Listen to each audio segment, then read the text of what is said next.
Welcome to the first episode of Funniest Moments in History.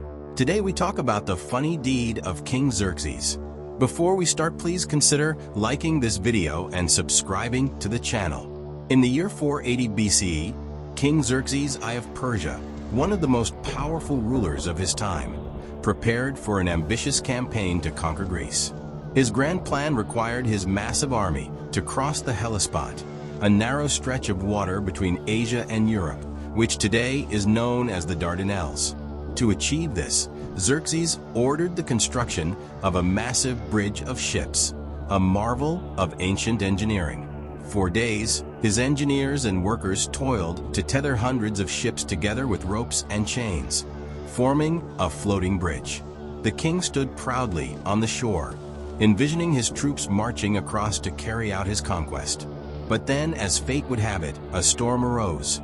Furious winds and violent waves crashed against the ships, tearing them apart. In a matter of hours, the mighty bridge was reduced to floating debris scattered across the sea. Xerxes watched in disbelief as his vision was undone by the forces of nature. But Xerxes was no ordinary king. He was the great king of Persia, ruling over vast lands and millions of people. To him, nothing, neither man nor nature, should dare stand in his way. Enraged, Xerxes declared that the sea itself was guilty of treason. He called for his soldiers and commanded that the Hellespont be punished. Messengers spread the king's decree: the sea shall pay for its insolence. His soldiers approached the shore with whips in hand. They lashed the waters, striking at the waves as if they could tame the untamable.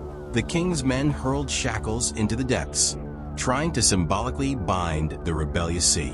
Xerxes himself stood by, watching in grim satisfaction as they pronounced the sea's punishment with loud proclamations.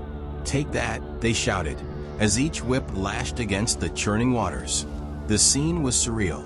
Men waging war against the sea, as though it were an enemy general that could be subdued by force. In addition to the physical punishment, Xerxes ordered that the sea be branded with insults.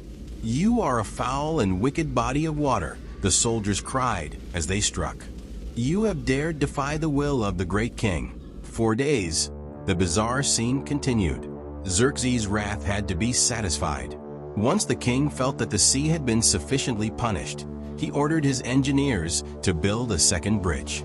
This time, the new construction was more robust, with stronger chains and heavier anchors.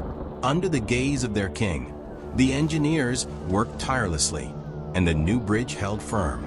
Xerxes' army, numbering in the hundreds of thousands, marched across the Hellespont and into Greece.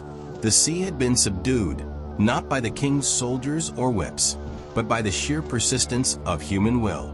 Although history would tell of Xerxes' eventual defeat in Greece, the tale of how he punished the sea became a symbol of the king's hubris. It was a story passed down through the ages, a reminder that even the most powerful of rulers could not truly conquer nature, no matter how much they tried. Thanks for watching. If you enjoyed this video, please don't forget to like and subscribe to the channel for more.